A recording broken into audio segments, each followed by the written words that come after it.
Have you ever considered that the life you're living isn't just, something happening to you, but is actually being intricately created by you? That your deepest thoughts, your feelings, they're the very pigments painting the canvas of your reality.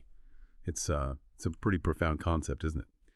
Today we're taking a truly expansive deep dive into a powerful idea, one that's resonated with millions globally, the law of attraction, and the fascinating, sometimes, enigmatic process of manifestation.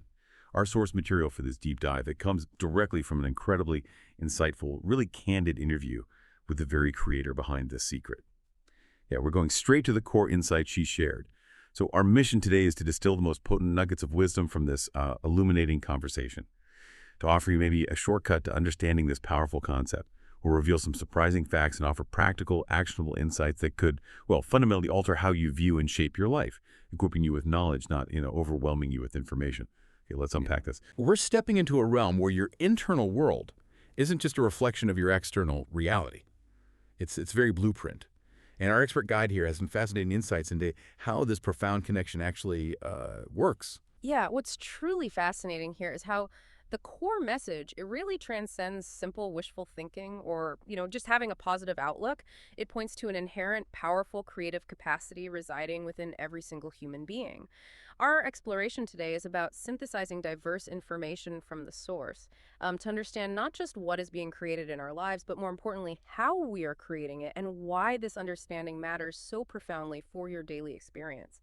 This discussion, it really encourages critical thinking about our own active role in our experiences, urging us to look beyond just the surface level observations and into the energetic underpinnings of our reality, that invisible vibrational field, the one that responds to our thoughts and feelings. Right, right. And at the very beginning of our source material, there's this truly striking declaration that just sets the stage for everything else. The idea that every human being is a creator and they are creating their life.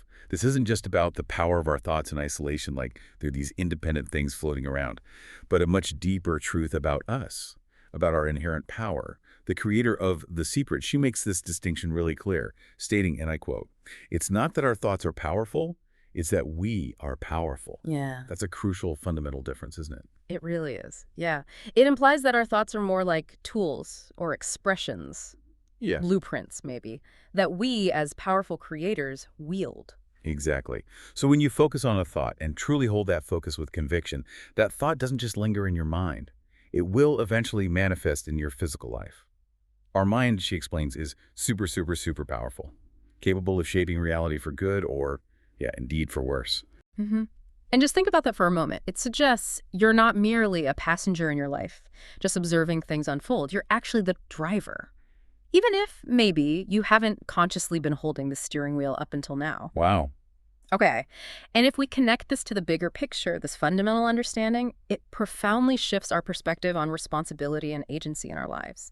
It means we aren't just recipients of circumstances, passively experiencing whatever comes our way, but rather active participants, weaving the very fabric of our own existence. Which raises an important question for you to ponder. We are constantly creating, and this process operates whether we're aware of it or not. What might we be creating unintentionally, without even realizing it? That's a bit scary, actually. It can feel that way. But our source material offers a powerful illustration of this through contrasting two distinct mindsets. On one hand, you have people who seem to effortlessly see abundance everywhere. They never perceive lack. Everything just seems to go right for them. Their investments skyrocket, properties appreciate. It's like everything they touch turns to gold.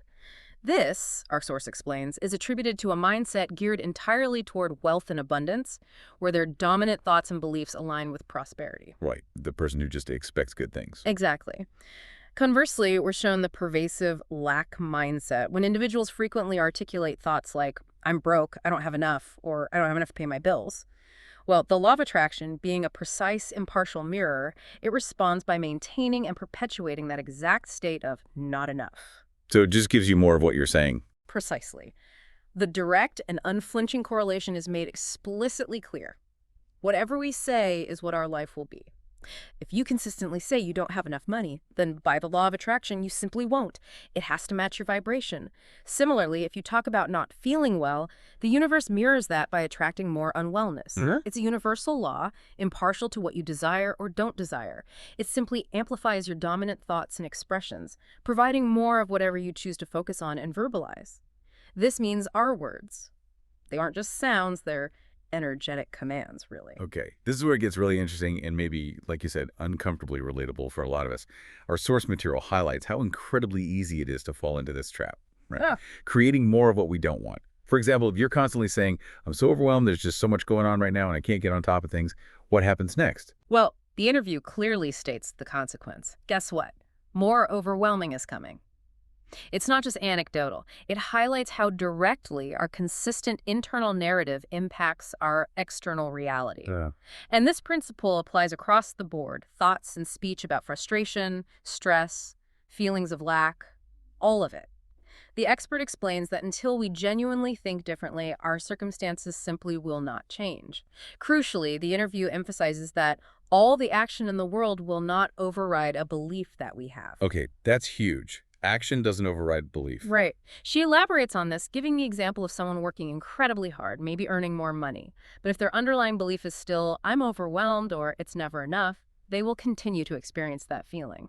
This, she says, is why you see some wealthy individuals who are not fulfilled or happy. They're still stressed and overwhelmed, even with financial abundance. So the feeling persists even if the outer circumstances change a bit. Exactly. It challenges us to look beyond just external efforts and really examine our deeply held, often unconscious beliefs. How many of us find ourselves in similar loops, unknowingly perpetuating states we wish to escape, simply by the words we choose and the thoughts we allow to dominate? Yeah, that hits home. It's a subtle but powerful insight. It shifts the focus from merely doing more to being different. Precisely. So, what does this all mean for you if you find yourself stuck in a cycle of overwhelm or lack? The solution, as presented in our source, is remarkably simple, almost deceptively so. We just have to think about what we want. Just talk about what we want. Yeah, this isn't about ignoring reality or pretending problems don't exist, but about consciously redirecting your internal focus and external expression. Instead of reiterating, I don't want to feel overwhelmed, you would consciously rephrase it to describe the desired outcome. For instance, you might say, I want all of the success, but I want it to be effortless and easy, and I want to have lots of spare time, and I want to really be enjoying it. So you paint the picture of the desired state. Exactly. The instruction from the source is to talk about what you want until you have what you want. This contrasts sharply with what happens when people consistently talk about what they don't want. They inevitably get more of what they don't want. The interview highlights that if we could just consistently talk about what we do want, our lives would be incredible, amazing, spectacular. It's about being precise with your inner and outer dialogue. Okay, that sounds so straightforward, doesn't it? Just consciously talk about what we want. But our source highlights a major collective hurdle that many of us face. We live in a world that is very much orientated towards drama, where, let's face it, news is negative. It's incredibly challenging for people to maintain a positive, focused mindset when constantly bombarded with negativity. How do we navigate a mind that can feel like a restless flatmate with nonstop chatter, often delivering a whole lot of negative thoughts? You know, the one always leaving metaphorical dirty dishes and reminding you of your endless to-do list? Tuckles slightly. Okay. Hey, I know that, flatmate. The insight here is powerful and incredibly liberating, though. The mind isn't an unchangeable entity, fixed in its ways or destined to be a source of chaos. Rather, it's simply just a program. A program. And like any program, it can be reprogrammed or trained. The source emphasizes that through consistent practice and intention, you can totally train your mind to be positive so it no longer instinctively leans toward the negative all the time. Positive here doesn't mean being, naively optimistic. It simply means aligning your thoughts with what you want, a purposeful shift from what you don't want. So it's like building a new mental habit, consciously choosing where to place your attention. Exactly. That's a great way to put it. This leads to a really good question, though, one that I think many listeners might have. How do you speak or think about what you want without it coming from a place of lack? For instance, if I say, I want this new job, but the underlying feeling is, but I don't have it right now and I'm worried. How does that underlying sentiment of not having impact the manifestation process? It feels like a subtle but really critical distinction. It absolutely is. And this is a critical point that the source emphasizes, and it trips up so many people. The moment you introduce the thought, but it's not in my life right now, or I wish I had it, you have, in essence, canceled out the manifestation. Cancel it out. Just like that. Just like that. The law of attraction, being perfectly responsive and simply mirroring your dominant thoughts and vibrations, will then keep manifesting, it's not here yet. It creates a constant state of not here yet. It's like sending a mixed signal, right? Your desire is there, but your dominant feeling is one of absence. Okay, so the feeling trumps the thought in that case. The feeling is the vibration. The source advises the solution is to put it out there, speak it, think it, but then crucially to detach from it. Detach. Okay, what does that really mean? It isn't about not caring. It's about releasing the anxiety of the when and the how. Trusting the process once you've put your clear intention out there. It requires a knowing belief in your own amazing power that you can simply ask for something and it will be given to you because the universe is inherently abundant and responsive. This detachment, it allows the energy to flow freely without resistance. That makes perfect sense. A clear intention followed by trust, rather than clinging to that feeling of lack. Oh, Yeah. okay, moving beyond just thought. Our source profoundly emphasizes gratitude, calls it an absolutely #1 powerful force for change, the great multiplier. How does gratitude truly change everything? And what's the fastest way for a listener to maybe see its tangible impact in their own life? Yeah, the source material is absolutely unequivocal. Gratitude is the great multiplier. It's presented as the fastest way for anyone to change their life, having the power to just blow your mind and changes everything. It sets universal forces in your favor, creating an energetic alignment with abundance. So it aligns you energetically. Yes. And the recommended practical application is remarkably simple yet profound. Take a moment each night before falling asleep. Go back over your entire day in your mind, not dwelling on what went wrong, but intentionally replaying each good moment, no matter how small, and feeling genuine gratitude for each one. Feeling it, not just listing it. Exactly. That feeling is key. This consistent practice, the source explains, ensures the universe will make your tomorrow a day filled with good moments and plenty to be grateful for. It literally trains your brain to seek and amplify the positive. Wow. Okay. Conversely, the source highlights a stark consequence. When we are ungrateful or take things for granted, the explicit consequence is that they get taken from us. Really? Taken away. That's what the source states. It's an energetic principle. What you don't appreciate, you implicitly push away. Gratitude, in contrast, will hold absolutely everything to us in our life. It will stick everything to us. It acts like a magnetic force. Like energetic glue. Chuckles. Sort of, yeah. And the source shares this deeply moving anecdote about the creator's mother that just beautifully illustrates this power. After the profound grief of her husband's sudden death, he was the love of her life, she managed to lift herself out of it through gratitude. She was so grateful that they got to have all of the years together for their 5 children, their incredible life, and that he didn't suffer. This deep appreciation allowed her to lift herself up and begin to live a new life, ultimately seeing her humble life, despite the loss, as rich and blessed. That's incredible. It shows gratitude's power even in the face of profound suffering, offering a path to healing by shifting focus from loss to appreciation. Exactly. It's transformative. That story is incredibly powerful. It showcases gratitude not just as a passive feeling, but as a profound, active tool for transformation. Okay, so our source material draws a very clear, powerful connection between our feelings and what we ultimately manifest. This leads to a common question. Many wonder, should we be thinking more about our thoughts or our feelings when it comes to attracting abundance? Which holds more weight? Well, the advice from the source is essentially to choose whatever is easiest for you to focus on thoughts or feelings as they are deeply interconnected. However, the expert herself admits she became super sensitive to what I was feeling. Super sensitive. How so? So much so that if she wasn't feeling good, if she felt even a slight shift into frustration or annoyance, she wouldn't open her computer or answer her phone. Really? She just stopped working. Yes. Because, as she explains, if she was on a frequency of frustration, meaning her predominant emotional vibration was one of unease or annoyance opening emails or engaging with others, would inevitably bring in more frustrating situations or problems. It's like tuning a radio, right? If you're tuned to the frustration station, that's precisely the kind of content you'll receive. Got it. Match the frequency. Exactly. This level of awareness even extended to her team. They were told to take the day off if they weren't feeling well, especially when working on The Secret. unless they could quickly shift their emotional state. Wow, that's a different kind of work environment. It is, and she simplifies all feelings into two main sort of black and white categories, happy or not happy. Yeah. If you're not feeling happy, then you're unhappy. A truly happy feeling is described as just feeling full and happy, positive and friendly, not necessarily, bouncing off the walls excited. It's a peaceful, contented state. So numb or just okay counts as unhappy. According to this framework, yes, because it lacks that inherent positive vibrancy. This deep sensitivity to feeling becomes a powerful navigational tool. Okay, so if happy is the key state, the ultimate frequency to cultivate, how incredibly important is joy in this entire process? It seems to be more than just like a fleeting emotion. Oh, the source material is absolutely unequivocal about the importance of joy. It's presented not just as a feeling, but as a fundamental purpose. It states that humanity needs your joy, planet Earth needs your joy, the universe needs your joy, and that's why you're here. Wow, that's huge. It is. Finding and living what brings you joy is described as fulfilling your very purpose for being. That resonates deeply.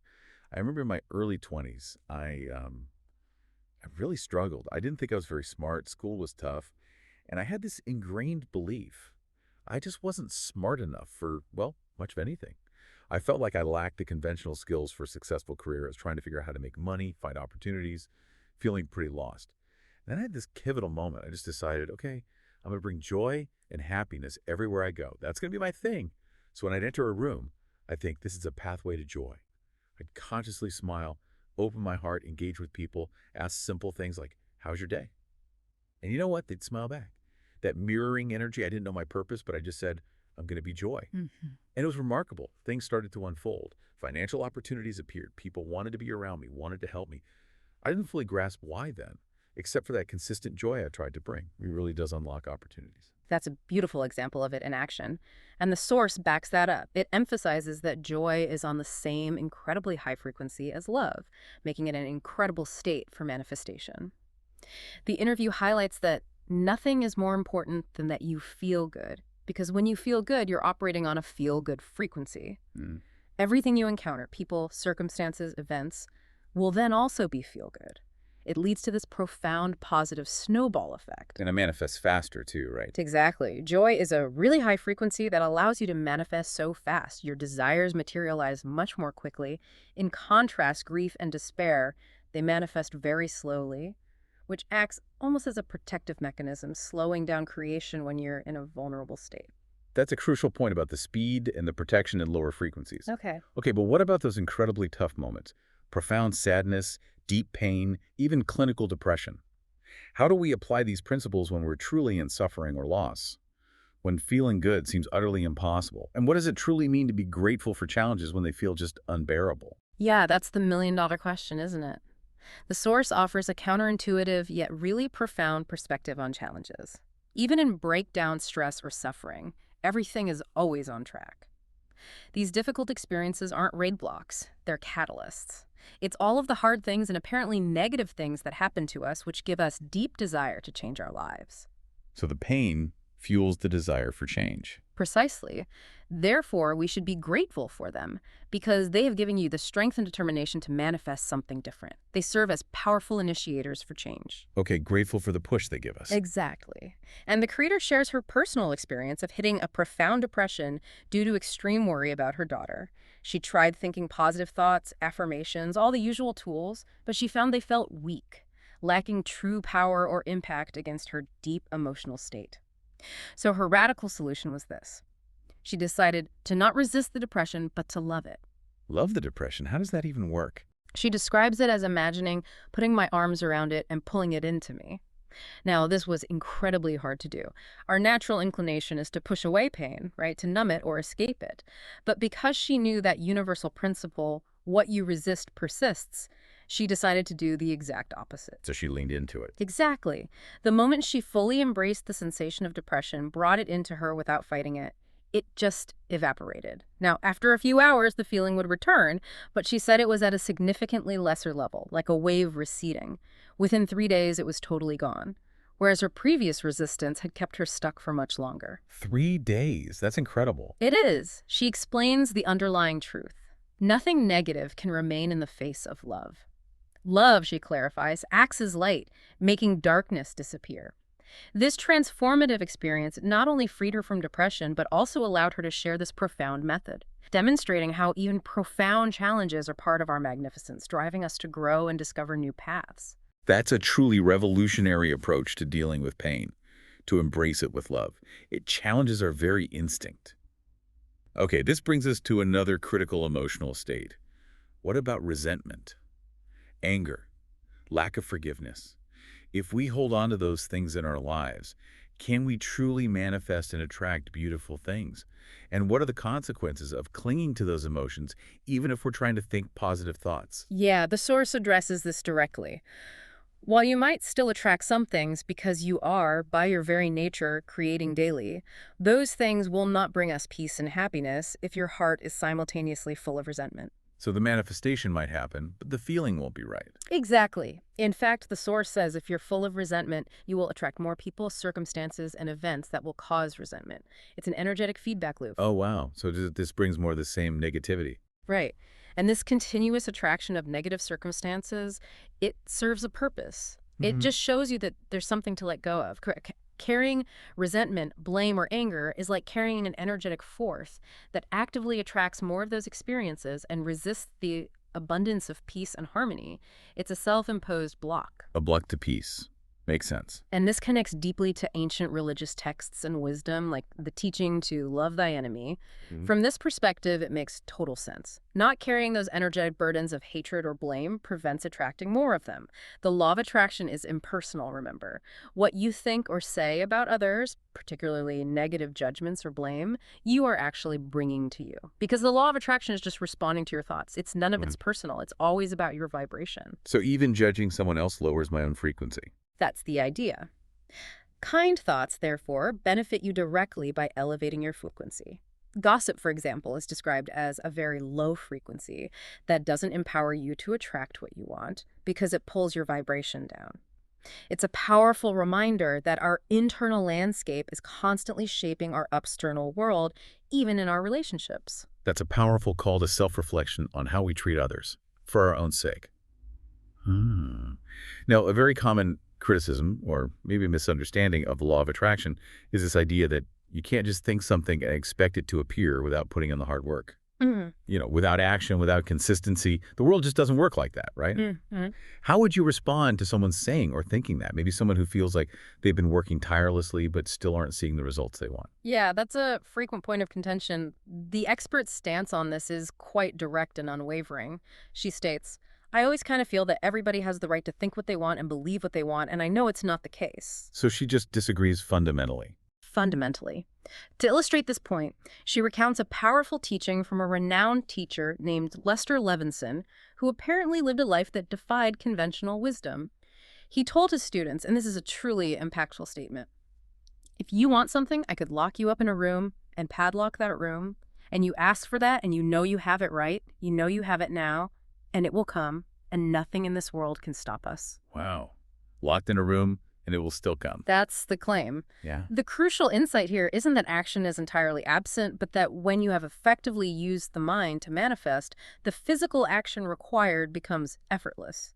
She gives the example of writing The Secret Book, which she says felt effortless, like the words were flowing through her, not being forced out by effort. Okay, effortless action. But, she cautions, if you go out and try to make this happen purely through struggle and action, oh, you're going to struggle, oh, it's going to be hard. While you might get there eventually through sheer force of will, it's only because you think it gradually, bit by bit. Small, incremental thoughts of progress lead to gradual manifestation. The core principle, she states, is that you cannot do anything in the world without thought. Every invention, every creation, every action begins as a thought first. Thought precedes action. Always. Always. The true power lies in aligning thought and desire so perfectly that the necessary actions unfold naturally, almost effortlessly. Guided by a higher intelligence, perhaps, it's a stark contrast to the grinded-out mentality that many of us are taught. Okay, that reframes hard work completely. It becomes effortless action when you're in alignment. So what are some powerful examples from your own life, or maybe from the millions impacted by The Secret, where this effortless manifestation truly played out, demonstrating this mind-first approach? Well, the most profound example shared in the interview is the manifestation of the secret itself. The creator describes this night in Melbourne, Australia, which she vividly calls her Henny Penny night. Like the sky is falling. Right, everything collapsing. Exactly. That night, everything in my life completely collapsed. She was a mother of two, facing broken relationships, severe health issues, the sudden death of her young father. And her production company was $2 million in debt, with her accountant warning she'd be broke in 30 days. It was absolute rock bottom. Unimaginable pressure. Totally. Yet that night, she experienced a huge awakening, realizing humanity's incredible power and mastery over the world. She looked out and thought, no one knows this. So despite having absolutely no idea what shape or form it would take, she determined she would find a way to take this knowledge to the world. Despite the massive debt, she consciously didn't allow that thought of being broke to dominate her mind. She only allowed the thought of taking this to the world, and nothing else mattered. Single-minded focus. Unwavering. The single-minded focus, she explains, made the impossible happen. A team was gathered, drawn to her vision. The documentary's creation felt like a miracle, with everything they needed just landing right at our feet. It felt so spectacular, and she knew the universe was with us. Even writing the book, done on a laptop in just a simple corporate apartment, felt like a rush with thoughts rushing through me. The sheer high frequency of creation even caused, apparently, physical sensations like a burst blood vessel and cracked feet. Wow. Yeah.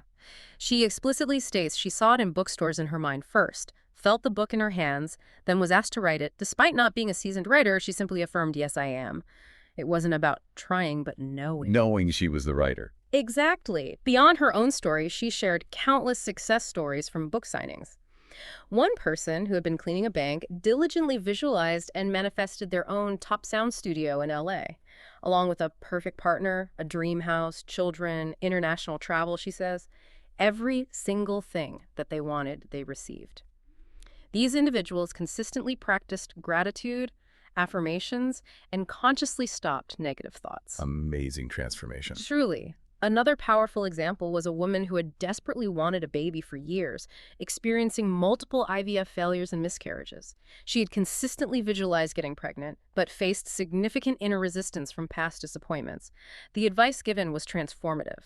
Stop visualizing getting pregnant and instead visualize holding the baby, the end outcome, hearing and feeling the baby in her arms, feeling the joy of motherhood already present. She was pregnant in a month. Focusing on the end result and the feeling, not the struggle. Precisely.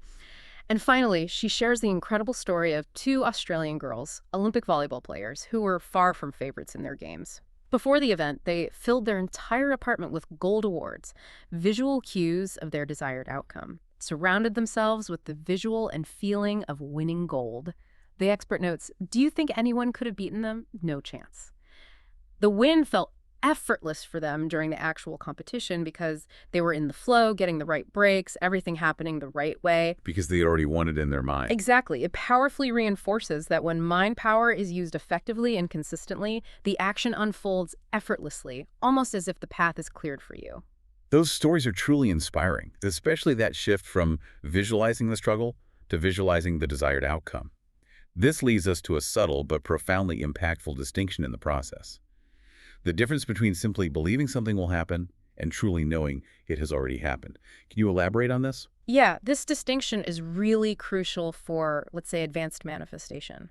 For the secret itself, the creator didn't just believe it would happen. She absolutely knew it. She knew this is why I was here. Her knowing was so complete that it felt like she had already lived the entire journey of making it and it coming out, and that I had such a great time that I was reliving it. Reliving it. Wow. Yeah. This knowing is the highest you can get, described as being beyond the mind, a state of depth certainty that transcends logical thought or doubt. I can relate to that a bit. I grew up in a spiritual tradition where practitioners would give truths, spiritual insights, and tell us to know the truth, not just believe it. The idea was that when you know it, it becomes reality, even in the face of physical discomfort or opposing evidence. Exactly that kind of knowing. The expert reminds us that we all experience this intuitive knowing in smaller ways. Knowing the gender of a baby before it's confirmed, or having an inexplicable certainty about a specific number coming up on a roulette wheel. We don't know how you knew it, but you just did.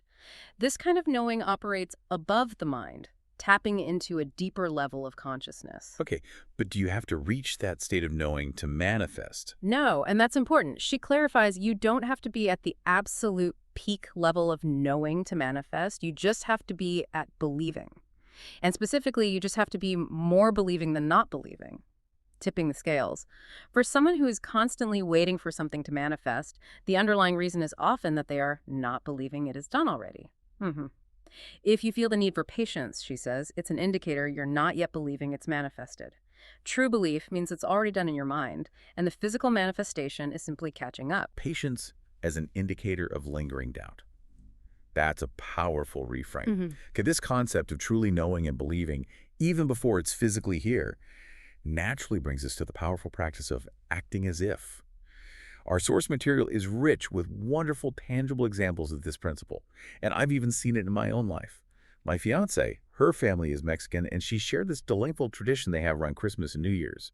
Her family will all get out suitcases, declare their desired travel destination like Japan, and then literally walk outside with the suitcase, acting as if they're already going. They skip down the sidewalk, talking about the trip, full of joy and excitement. And fascinatingly, we literally just booked our trip to Japan for next month after doing this practice last year. That's brilliant. Living in the future reality. Exactly. It's like planting the seed. The source provides other compelling anecdotes, too. A woman desperately wanted to be in the audience for the creator's Oprah appearance, even though it was fully booked. She took an incredibly bold, almost audacious step. She got a suitcase out and she got a flight to Chicago, despite having no ticket. Wow, that's commitment. Right. A truly committed move. Upon landing, she received a call to come to the studio, securing a seat. She had to get a seat because she had intended and acted as if it was already a done deal. Another story is of a woman who deeply desired a horse but couldn't afford one. Instead of waiting, she went and bought the bridle, the straps for the horse's head. She put it on her table, looking at it every day, acting as if she already had the horse. Within weeks, through an extraordinary set of circumstances, she was offered a horse. Creating the space for it. Exactly. Which ties into this profound universal principle the expert highlights. The universe abhors a vacuum. Meaning, the universe dislikes a vacuum. It has to fill it, right? So if you want a perfect partner, but your wardrobe is crammed full of only your clothes, or you habitually sleep right in the middle of your bed, you're not creating the energetic or physical space for that desire to enter. You're signaling no vacancy. Precisely. To create a vacuum, you got to make room in the bathroom, make room in the closet, and consciously sleep on one side of the bed for your future partner. My fiancée, before we even met, bought a king-size bed, even though she's quite petite, 5'2", specifically to attract a taller man who would need that space. She allowed room for me to be there, truly creating that vacuum. That's amazing foresight. Isn't it? You also commonly hear this with mothers-to-be who nest, preparing a room or crib for a baby before conception or birth. Creating a powerful, energetic, and physical vacuum for the child. It's a brilliant observation. A crucial caution, though, from the source. Some might say, oh no, you might jinx it by acting as if. The response is firm. Don't believe that thought. You deserve everything you want. Everybody deserves everything they want, and there's no shortage in the universe. That thought of jinxing is merely another limiting belief to release. Absolutely vital point. Releasing those limiting beliefs, even the ones disguised as superstitions. It brings us to the final section of our depth dive. Once a significant success or desired outcomes start to manifest, how do we navigate the ego? We've all seen examples, right? Individuals who achieve great heights only to lose their way, succumbing to pride or finding themselves in what the source calls awful drama. How does one remain grounded and avoid those pitfalls? Yeah. How do you handle success gracefully? The core principle, the creator states, is that you certainly have to remain humble and grateful. The interview notes that those who don't often find themselves in a really rough ride, where one misstep or perceived flaw can turn the whole world against them. This happens because, well, a sense of inflated ego creates resistance and attracts opposition. Humility as protection, almost. In a way, yes. From the creator's perspective, true greatness recognizes that you never did it on your own. She knew implicitly we had the universe behind us, and consistently credited her most incredible team for their contributions to the secret. They even held daily intentions meetings, where before the book even came out, they danced and we celebrated the secret having swept the world and having become a global phenomenon. Truly embracing the feeling of joy and excitement as if it was already done. Pre-celebration, I love that. What? Reinforces humility and shared purpose. Exactly. She emphasizes that she never felt it was me who was famous, but rather the message that was the star. This profound detachment from personal fame allowed her to manage the massive success. She consciously chose to do very few interviews after her appearance on Oprah, knowing from her background in news that the media will build you up to tear you down. She only did Oprah because she intuitively knew Oprah lived this message. She wasn't interested in arguing or trying to convince anyone who wasn't ready. Her sole purpose was simply to share the wisdom, not seek personal glorification. That perspective. The message is the star, not the messenger. That's incredibly powerful in a world so focused on individual recognition. It speaks to a deeper sense of purpose beyond personal gain. This incredible journey. It leads us to a profound final thought. What, in your view, based on the source, is the true definition of greatness? Her answer is surprisingly simple yet profound: humility. She states with conviction, if you are humble, then you've definitely got greatness inside you. It's not about what you achieve, but how you hold it. Humility equals greatness. That's the essence. She reiterates the fundamental concept that all the money that everybody needs and wants is waiting there for them. The only reason it's not in their lives is that they are stopping it from coming in. This happens through ingrained beliefs like we don't have enough, we don't deserve it, or the pervasive societal idea that money only comes through a hard job or struggle. Her core message is a radical shift. We are unlimited beings who, through our limiting thoughts and beliefs, limit ourselves down to nothing. The true potential is always there, waiting for us to stop blocking it. We limit ourselves. That's the key. Yes. And her vision for her own future, it's simply to keep creating in the hope that to reach more people and to help more people have better lives. Regardless of the specific form that work takes, new books, apps, other projects. The ultimate fulfillment for her comes not from accolades or wealth, but from the profound feeling of serving others and seeing the positive impact of this message. It's a testament to aligning one's purpose with service. Service is the ultimate goal. Seems so. And finally, when asked about 3 essential lessons, 3 truths, that she would leave behind if all else were to vanish, her 3 truths are profound in their simplicity and depth. 1, to love everything and everyone. 2, to be grateful for every moment. And 3, to be the joy. Love, gratitude, joy. Wow. What an incredible deep dive into these profound concepts of the law of attraction and our innate power as creators. We've explored how our thoughts and feelings aren't just internal experiences, but active magnetic forces shaping our reality. From understanding how to shift a mindset of lack to embracing the transformative power of joy and gratitude, and even realizing that our challenges are often on track for our greater magnificence. This conversation has given us so much to truly unpack and reflect upon. It's a powerful invitation, really, to take conscious control of our inner world. It absolutely is. This deep dive truly offers a powerful paradigm shift. If our internal state is indeed constantly attracting our external reality, then the critical question for you, the listener, becomes, how often are you truly conscious of the specific energetic frequency you're emitting? The immense challenge, and simultaneously the immense opportunity, lies in cultivating that precise awareness and consciously choosing to operate in every moment from a place of love, gratitude, and joy. It's an ongoing practice, of course, but one with truly profound returns. So as you go about your day, your week, your life, what will you choose to create? Will you embrace your undeniable power as a conscious creator, aligning your thoughts and feelings with your highest desires? Or continue, perhaps, to let your thoughts and feelings unknowingly shape your experiences? The choice and the profound potential for shaping an incredible life is truly yours to